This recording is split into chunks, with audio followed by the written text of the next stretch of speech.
The people at Fox are the funniest to watch at this point because they have no idea how to respond to this. They really don't. They're so turned around.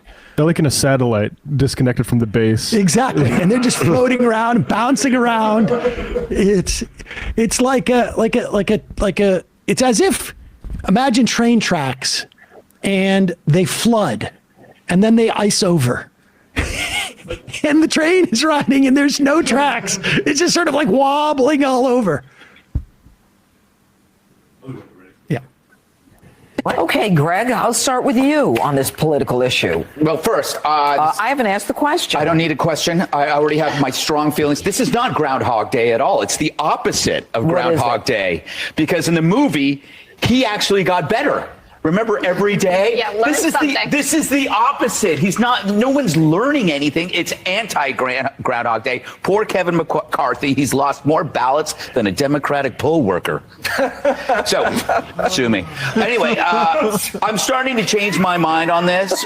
I want it to go on forever. It's like an extra inning game that, like, when it's on, you go, it's at the 22nd inning, you wanted to go to 27, you want to go to, how long could this go? It's like a horrifying spectacle.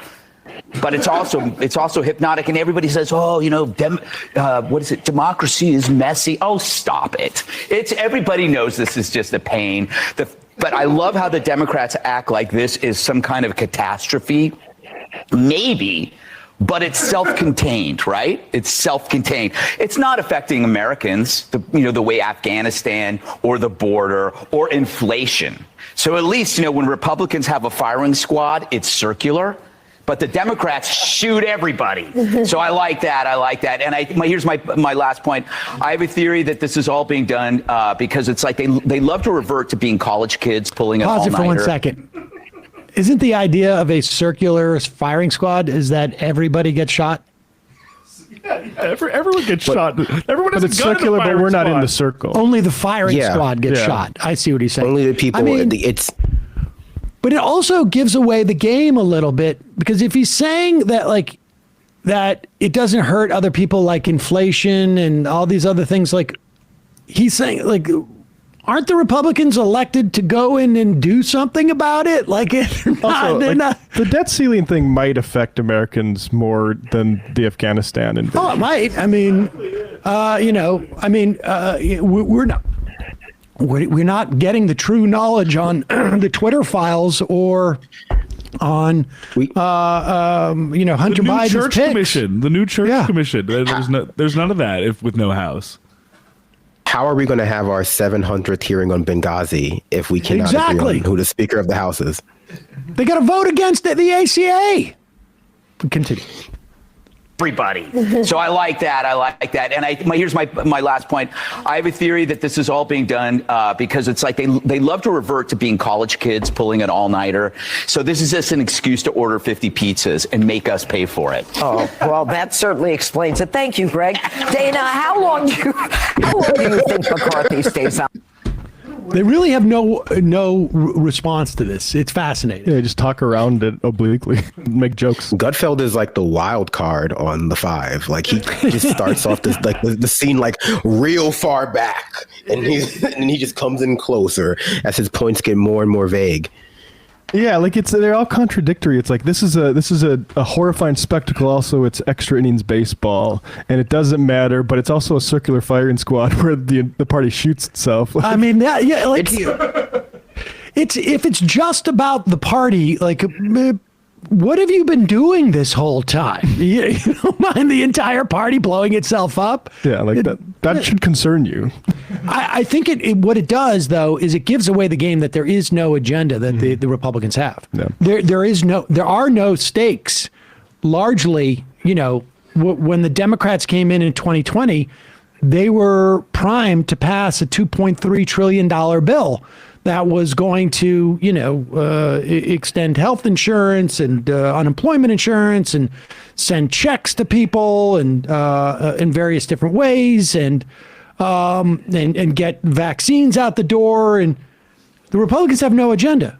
They have absolutely zero agenda. And on some level, this makes it that much more clear. Yeah, for at least a decade, it feels like the Republican Party has been open about their main agenda being that the government doesn't do anything when they're in power, at least, besides the show trials about Benghazi. And I feel it goes that goes all the way back to the Tea Party revolution eventually becoming the main line of the Democratic Party. And the first debt ceiling fight that we had, Republican Party, the first debt ceiling fight that we had. And it just became clear that they were fine with smothering government in its nascency, in their opinion. I think what they don't like about this one is that while it's a way to accomplish that, it does make them look disorganized, and it does make them look like they don't have their party under control. I think that Gutfeld is trying to spin it to be like, yes, it's messy and annoying, but it just shows how much more democratic the Republican Party is.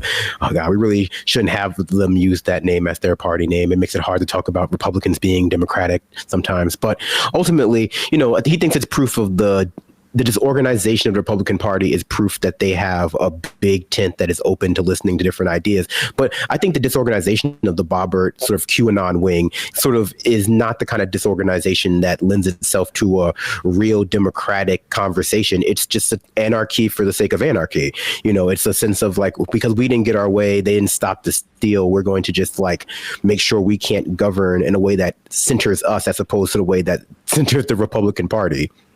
Yeah, I think it's just really, it's just there's no ideological differences here as much as there is just sort of like a marketing, marketing competition. Good. I was going to say, I think, what there is to be wary of is that they will use, if the Boebert wing, I guess, or coalition can put together some more coherent demands, the Republican Party will just use it as an excuse to make some token, gestures like replacing McCarthy with another establishment figure, maybe Steve Scalise, but moving further to the right as though it's some sort of like sign of compromise as opposed to like just what they wanted to be anywhere, just like with Donald J. Trump. That is my, to the extent that I have any concern about coming out of this, there has been this ongoing narrative since the days of John Boehner, where it is, these people are holding the party hostage, and that somehow they're forcing the party to do something they don't want to do. This is not, again, that's why I say this is not an ideological fight. This is really, the daylight between the ideology of these people holding out and the people who run the party is almost non-existent. The difference is just like, I want to be the guy who has the power, and you want to be the guy who has the power. But this is like, I don't know. This is like saying, there's a fight between two horses as to who's going to lead the pack. Is somehow ideological. No, it's just one horse wants to be in charge and the other one wants to be in charge, and that's it. There's no ideological difference. But we're going to hear this story about how the MAGA conservatives are out of control. No, they're all MAGA conservatives. There's no ideological difference. There's no ideological difference between, I don't know, having, I guess the big policy thing is that they're going to have their vote on term limits. And that's about it.